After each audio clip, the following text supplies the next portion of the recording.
Hey, RetconRaider here. Today's video is dedicated to the Raiders, the fine folks who help make these videos possible.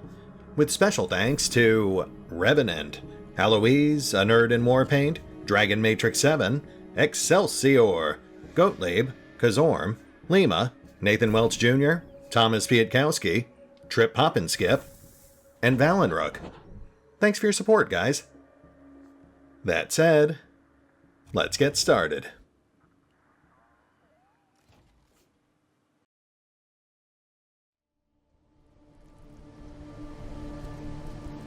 And welcome back to Wasteland 3.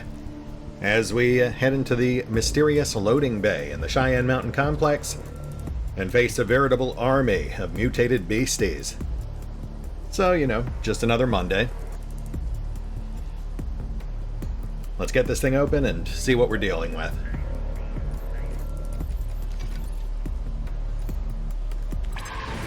Rangers, this is Goiter again. Did you just activate the delivery elevator? Yes, I did. Is that a problem? No problem. Just making sure. I'm still a bit on edge since the attack on our camp. So, you've got your truck and you're getting ready to head into the loading dock proper now? Yeah, we're just heading in now. Copy that. Don't skip on your recon, though. You're gonna want every advantage you can find. And listen, like I said, there will be feral proto-drools crawling out of the ventilation ducts every minute you're down there, so searching for that scatter ray emitter's not gonna be easy. But I got a plan for that. See, the vent system has backup gas heaters in every duct in case the central furnace ever breaks down. You crank those up and you'll have open flames cutting off every vent from the inside. Not even a proto-drool likes to get burned. Unfortunately, the heating control is way at the back, so you're gonna have to run and gun till you get to it. Once you fire it up, though, the feral drools stop coming and you'll have peace and quiet to search for that scatter ray emitter. Right. So it's another objective-driven combat scenario. So what, we need our truck to plow through these things? Not exactly. You need the truck for the pressure plates that open the doors. You gotta drive your truck onto a plate, wait for the door to rise, then move forward. I see. I'm sorry, did you say the vents are full of proto-drools? Yeah, they use them to scrabble around from place to place, so keep your eyes on a swivel. Is there anything else we should know before we go in here? Couple things. Uh-huh. Before the split with the nucleus, I was down there all the time. We used to use a crane to set the shipping containers on the pressure plates to open the big doors. Might be useful somehow. Okay, well, we got that. Also, last time I looked, there was a liquid nitrogen pump in a back room that was in terrible shape, and I doubt Deuterium's crew have fixed it. If you crank the pressure, I bet you burst some pipes. Could freeze some drools or flesh masses. The crane controls and the pressure monitor are both in a side hall. Have a look for them. Yeah, we already got that, thanks. My pleasure. Just remember, use your truck to open the big door so you can reach the heating control in the back room. Once you get there, fire it up to block the proto-drool's way in. Then find the scatter ray emitter. That's it. Good luck. Goiter out. Okay, so we've already triggered the first pressure plate. Man, there's a lot more enemies in there than I was expecting. Oh, and there's the vents. How did the nucleists get through here? Oh, well, I guess they didn't. So, that answers that, thank you. We've got these two gates over here, but those are way too small for the Kodiak. So we must need to follow the green line, but that takes us perpendicular to where we want to go. Let's push up to this door real quick. Get a peek in the next room.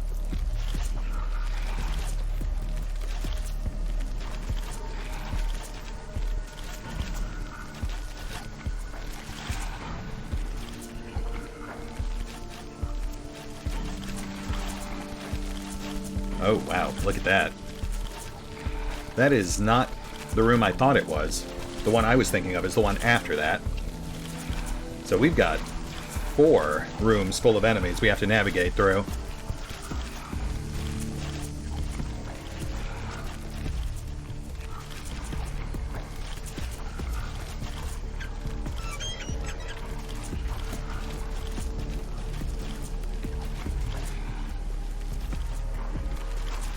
Alright, before we do anything, let's make sure we know exactly where we're going. The Kodiak goes in here, follows the green line.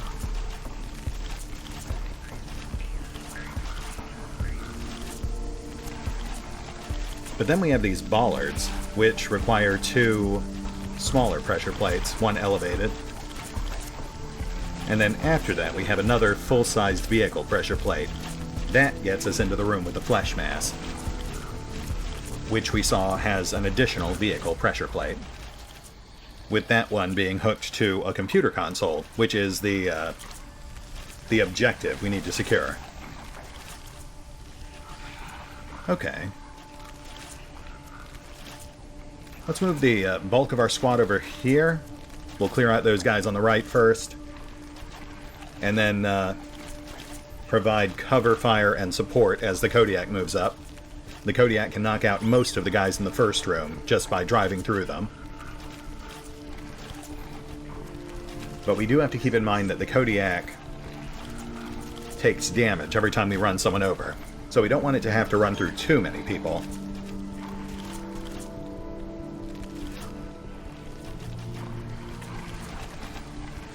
Alright, I think I've got it.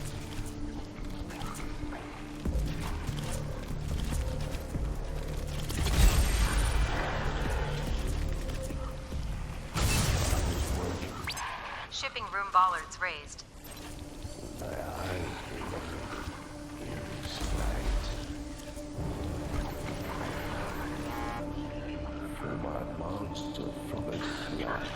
Oh, is that Monster Mash? Wow, like they didn't use that one enough already.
Yeah, okay. Monster Mash is growing on me.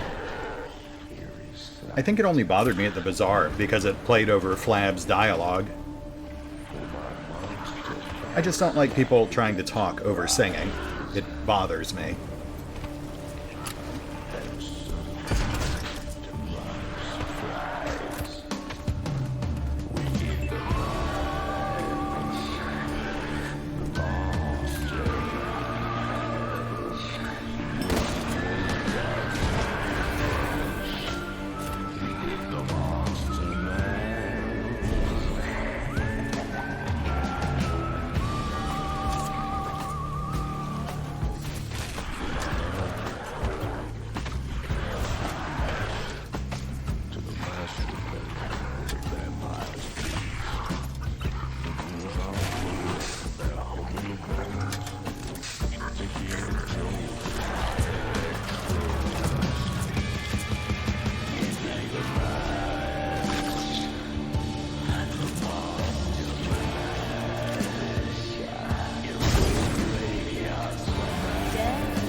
It didn't really leave much of a lull between the lyric segments. I'll have to add a lot of floating text to describe what I'm doing in this fight.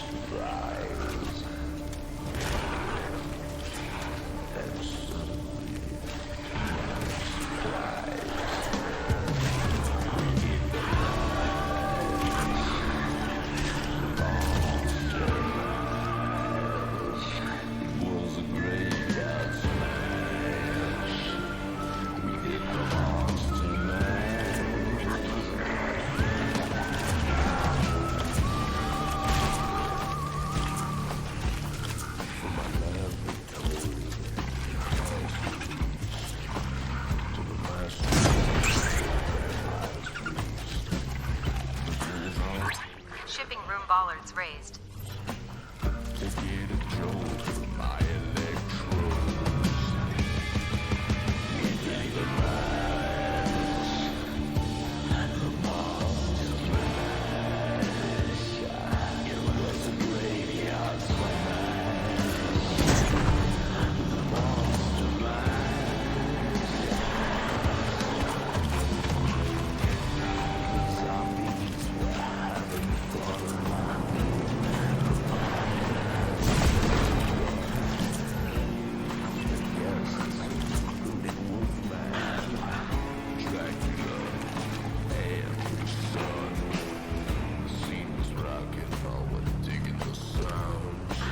What is this?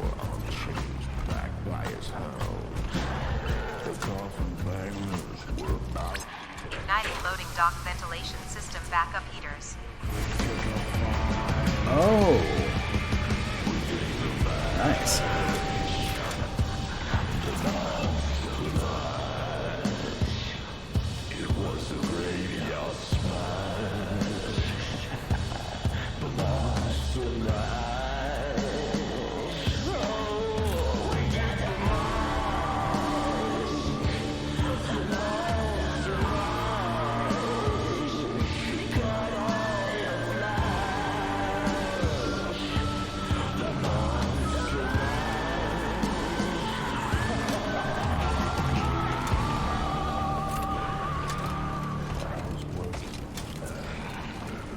I feel like we're doing pretty good so far.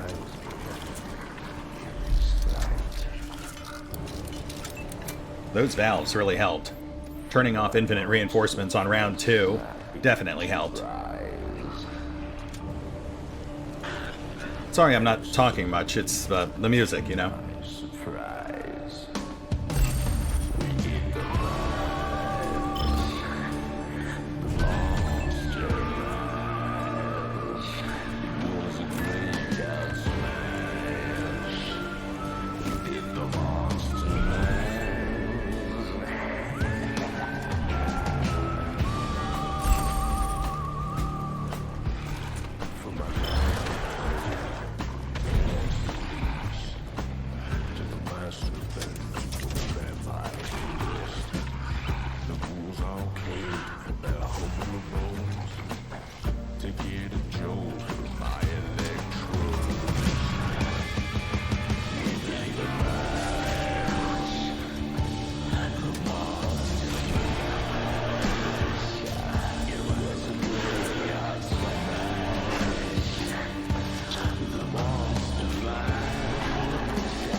Is that what we did?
Is that a hint of Screamo I'm hearing behind the song's chorus?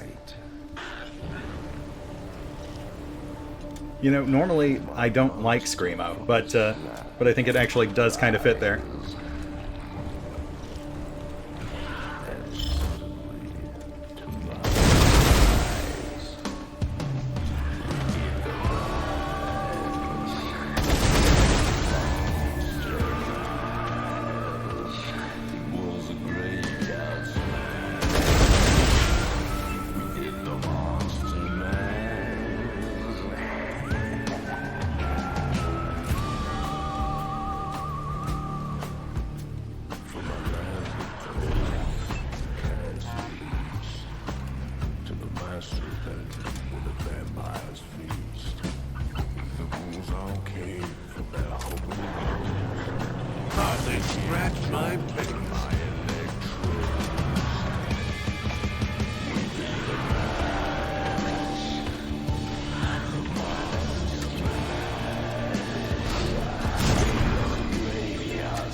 bollards raised. Yeah, I'm on it. I'm on it. I think we're about 2 turns from pushing into that last chamber.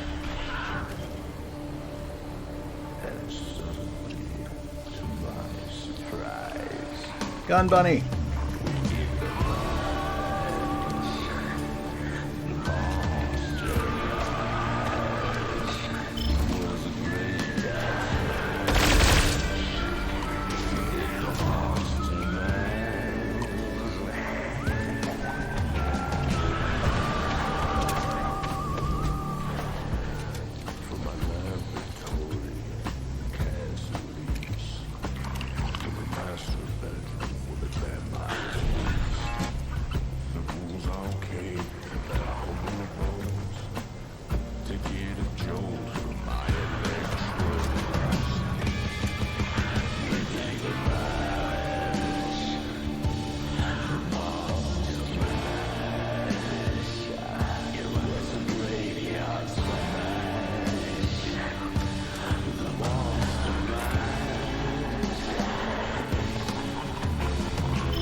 Shipping room bollards.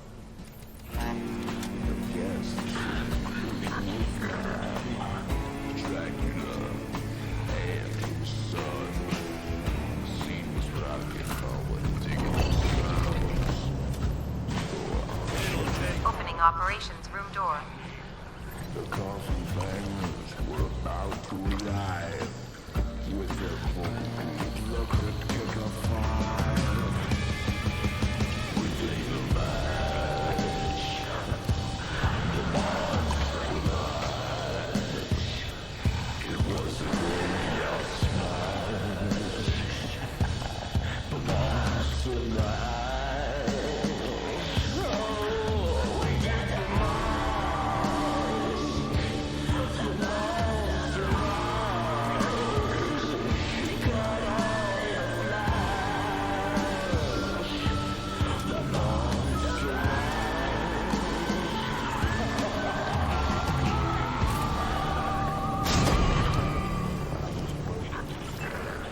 Alright, I kind of like this song now.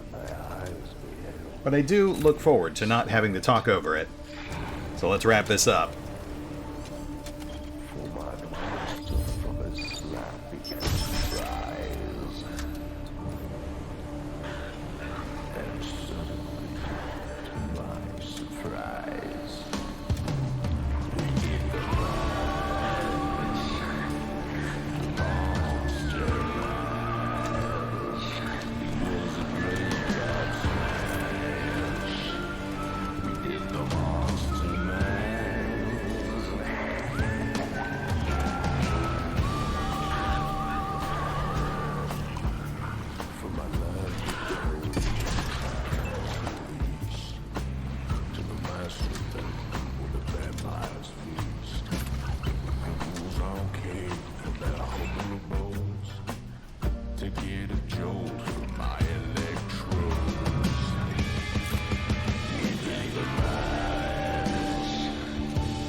вперед поедем.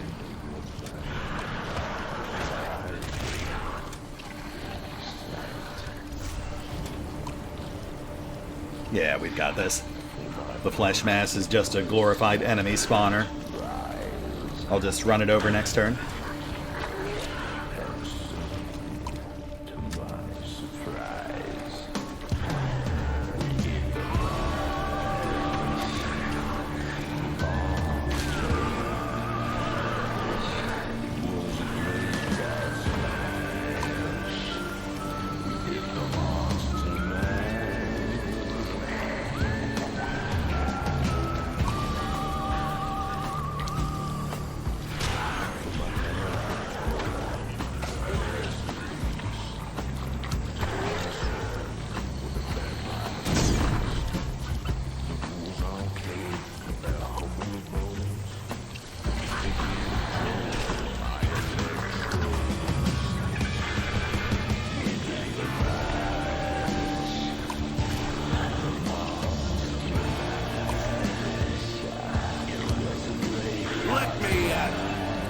Payload awaiting final delivery to operations room. Yep, I'm on it. Zombies were having fun. The party had just begun. The guests Wolfman, Oh, Dracula, fair enough. seems rocking over digging sounds. People are unchanged back by his hounds. The coffin bangers were about to arrive with their vocal group. Look at kick up we take the match. The monster mash. It was a graveyard smash. The monster mash.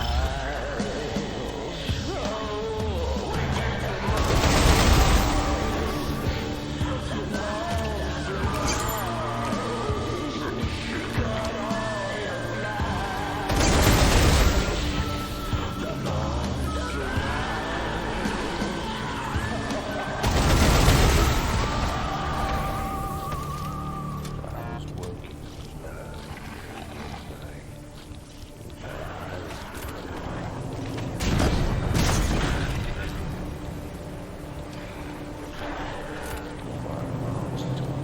Powered ventilation system console. Is that so? surprise.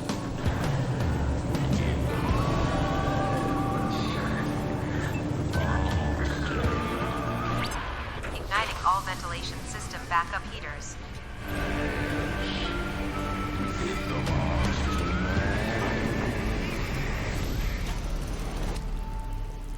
Oh, well.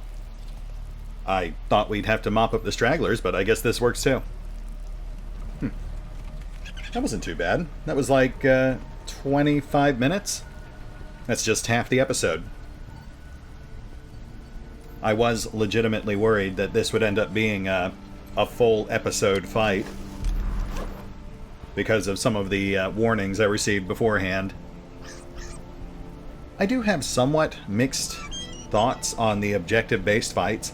I mean, I like them. I've actually enjoyed the ones we've run into so far. We haven't really had too much of a hard time. But at the same time, I can understand a lot of the negative reviews I read about this DLC. Because, you know, the entire main campaign essentially trains you to always want to eliminate enemies as quickly as possible. But then you end up going into this DLC and running into multiple fights where instead of just eliminating enemies, you actually have to run through gauntlets or endurance challenges, where it's not so much about killing the enemies as it is about simply making it to whatever MacGuffin is waiting for you at the far end of the room. So, you know, that can be a very jarring change. Not to mention, of course, the whole death-defying mechanic. That I'm a bit iffier on. We haven't had too much trouble with it yet, but we also haven't really fought much in the way of nucleists just yet. I'm sure that will be much more frustrating in the future as we face off with more of them. I'll also say, I can definitely understand misgivings about infinitely spawning enemies. I'm never a fan of that mechanic.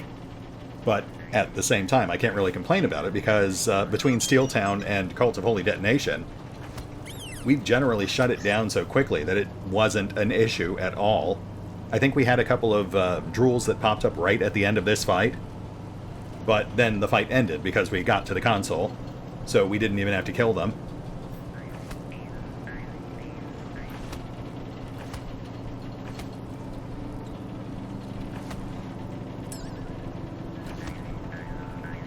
Wow, that was almost nothing but vendor trash. Let's see if we've got something slightly more notable here.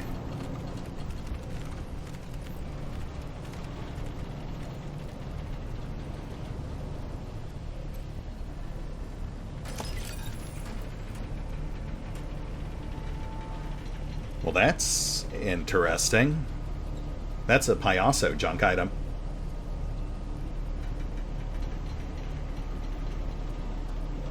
That is too. That's a nod to Rodney Dangerfield.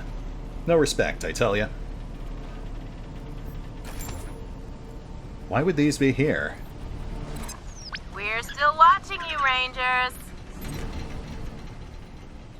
Oh, that's interesting timing. I wonder if our mysterious radio people are Payasos. Actually, no, you know what? Logically speaking, I guess the safest bet is that they're Liberty's spies, possibly here to keep an eye on Cheyenne Mountain. And then they just couldn't resist the urge to mess with us.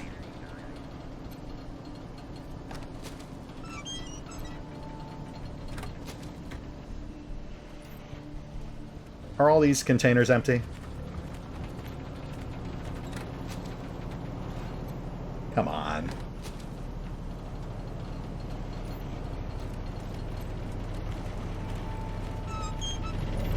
The ray scatter emitter! We found it! Well, that's good, I suppose. Optical camo shroud. Based on ideas dreamt up by NORAD scientists, this device refracts light around the wearer, rendering them much more difficult to spot. It can only be used for a limited time before it must recharge. Interesting. Well, that would be fairly decent for Doll. Wide scatter ray emitter. A device allowing for the manipulation of energy fields. One of 3 components Goiter requested you find for Iridium's capture device. Hey, Rangers. It's Goiter again. Nice work getting that scatter ray emitter. Sorry you had to kill so many Pharaoh proto-drools, but I guess there's no way around it. Ah, well. I'll pray to the glow for them. Yeah, you sound really broken up about it. 2 more pieces to get now before we can build Iridium's containment device. The voltage regulator from the lab level, and the crystal from the force field generator in the security level. Pick those up, and we're in business. Good luck down there. Goiter out. Let's see what Doll's got equipped real quick. Oh, right. She's got the anabolic injector equipped.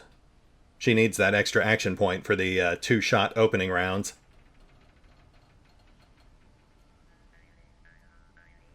Yeah, as much as I'd like to play with the optical camo, it's just not worth giving up that extra action point.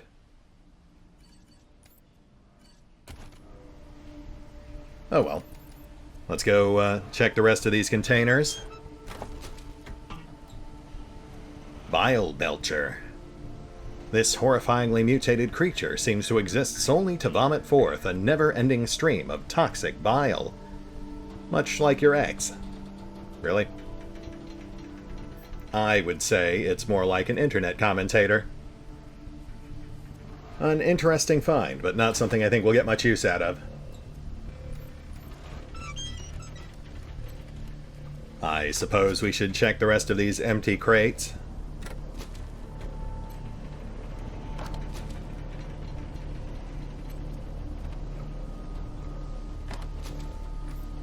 Alright, let's go grab the rest of the loot. In fact, a lot of it's probably filler, so we'll just skip to the highlights.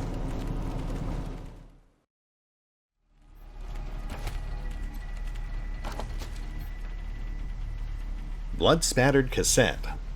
Today's lesson is written in pink on this cassette. Intriguing? Hi, everyone. Welcome. Thank you for coming to this week's lesson, Learning to Live with the Devolved. I'm Brother Hematoma, and today I'm going to be talking about how we can interact with our former friends who the Holy Detonation has seen fit to devolve into feral drools and flesh masses. Now, the first thing to know is that though they may not be human anymore, they are not monsters. They're more like animals. And I'm here to tell you that with love, patience, and practice, every animal can become an affectionate friend. And Sarcoma here is living proof. I'm sure you all remember her as Sister Sarcoma, who used to garden out in the old parking lot.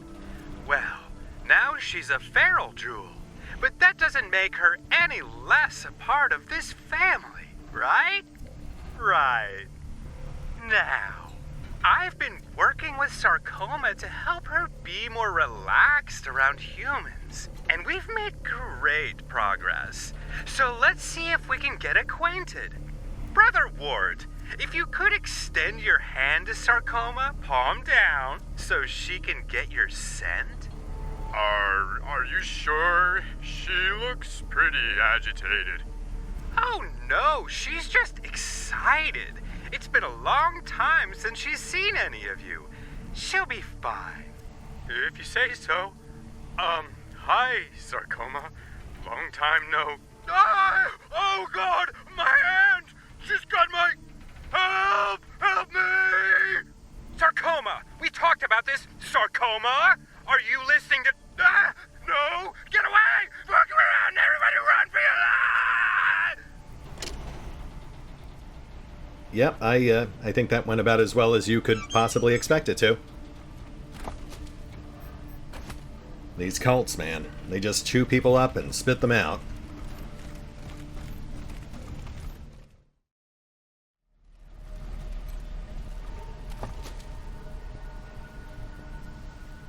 Huh. I really thought they'd have something interesting on this guy. I'm not even sure why they gave him a name. He only had like 2 lines and then he died off screen. That is a weird decision.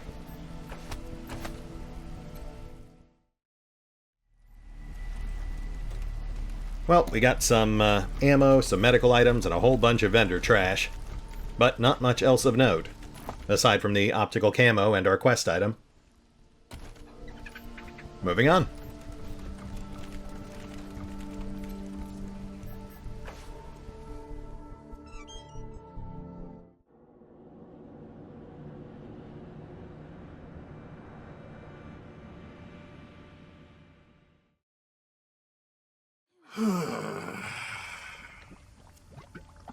That was weird. Rangers! Over here! Curie, what's up, buddy?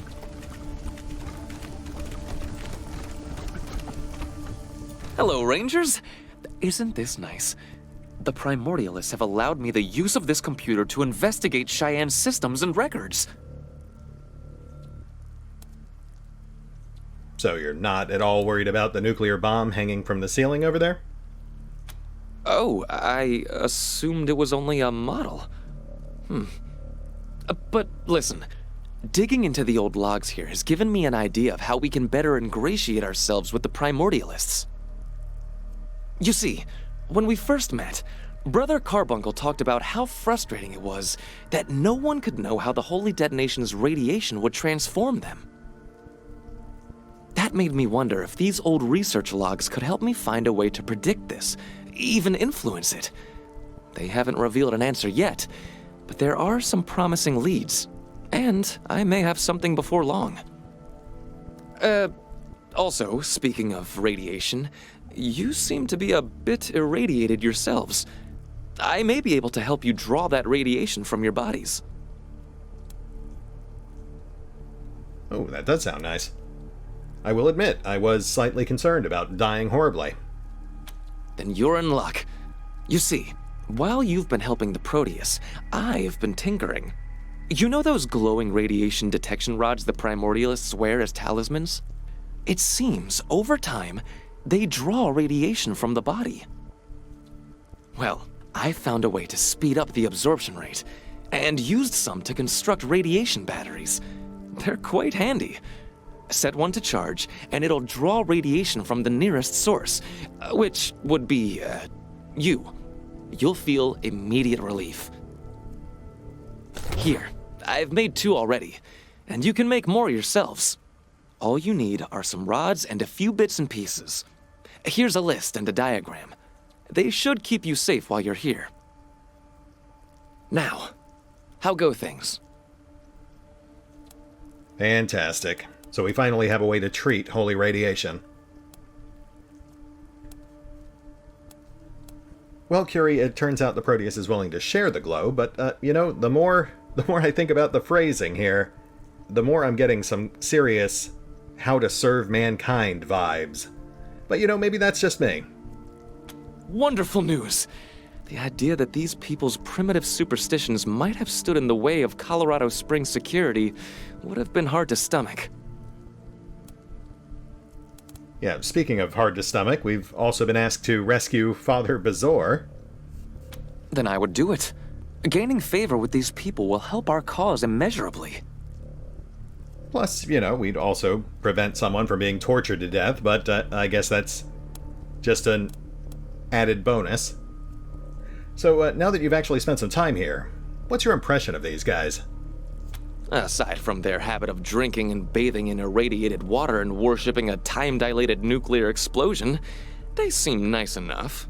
But I wouldn't forget that they are fanatics just like the Nucleists. They will not see things with the clear-headed logic of scientifically trained thinkers such as ourselves. That's a fair assessment. We picked up the ray emitter that Goiter wanted. Wonderful. You'll have his device built in no time. What else did you find in the loading dock area?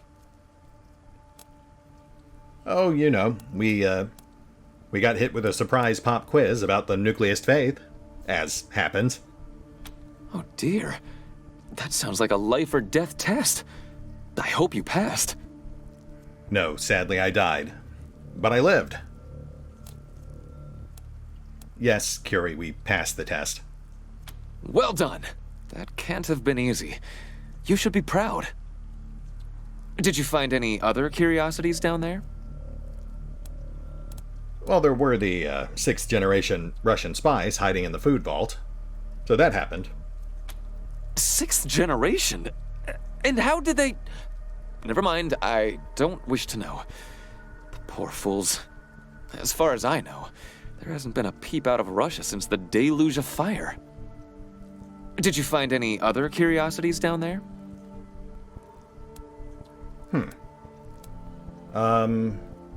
No, we did not. I see. Oh well. Interesting. That response gives me the impression there is more for us to find down there. Oh yeah, see, they even still got the option here. Which definitely implies that we'll have reason to come back and tell them about additional discoveries in the future. So any news back at camp? Nothing of particular interest, but I shall keep my ears open, as the saying goes. Sounds good. Later, Curie. Until next time.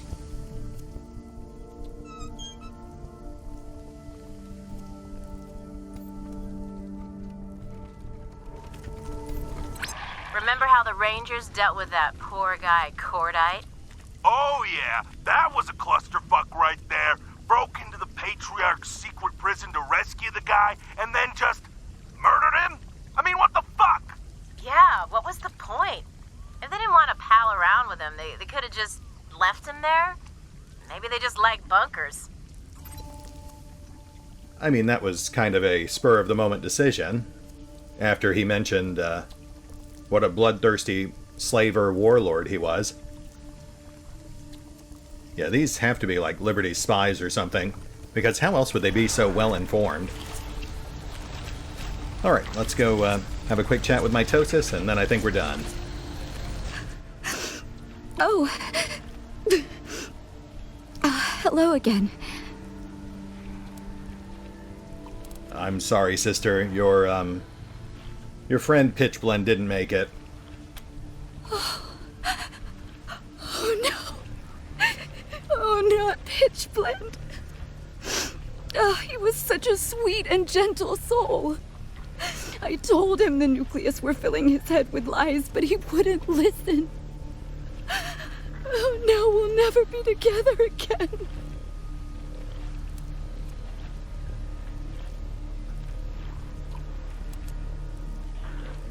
Well, before you get too broken up about your friend's passing, you might want to have a look at this letter. Let me see. Blessed detonation. It's a promise to deuterium to kill any primordialist he finds. He would have killed me if he could. Oh, this is awful. Yeah, I'm not really sure how I thought that would help, but... oh, here's his bracelet, if you want it. Thank you for this. I will wear it next to mine. Someday when I join the Proteus, a part of Pitchblend will go with me. I am grateful for everything you have done. Please, take this as a token of my appreciation. Did I actually give you your bracelet back? Yes. Yes, of course. Excuse me for a moment, Sister Mitosis. Oh, thank you. Go with the glow, friend. Yeah, it would appear that it never actually prompted us to return the bracelet to her. So we still have it. Which I'm fine with. I mean, this thing will definitely come in handy here. Oh, it's a cybernetic implant. That's a bummer. We can't actually use it. Bomb Hopper Launcher. This implant allows the bearer to internally manufacture a deployable bomb hopper, which can then be fired and released onto the battlefield. Don't ask from which orifice. You know what? Maybe I'm not sad we're not using that. Hastily moving on. Alright, folks, I think we're at a good stopping point. Sorry, purging my brain for a second. Right. So I think we're at a good stopping point. We'll hit the pause button for now, but we will pick up here next time as we head into the research sector. I am looking forward to checking out that mycology lab. And I'm sure encountering even more poop jokes. See you then.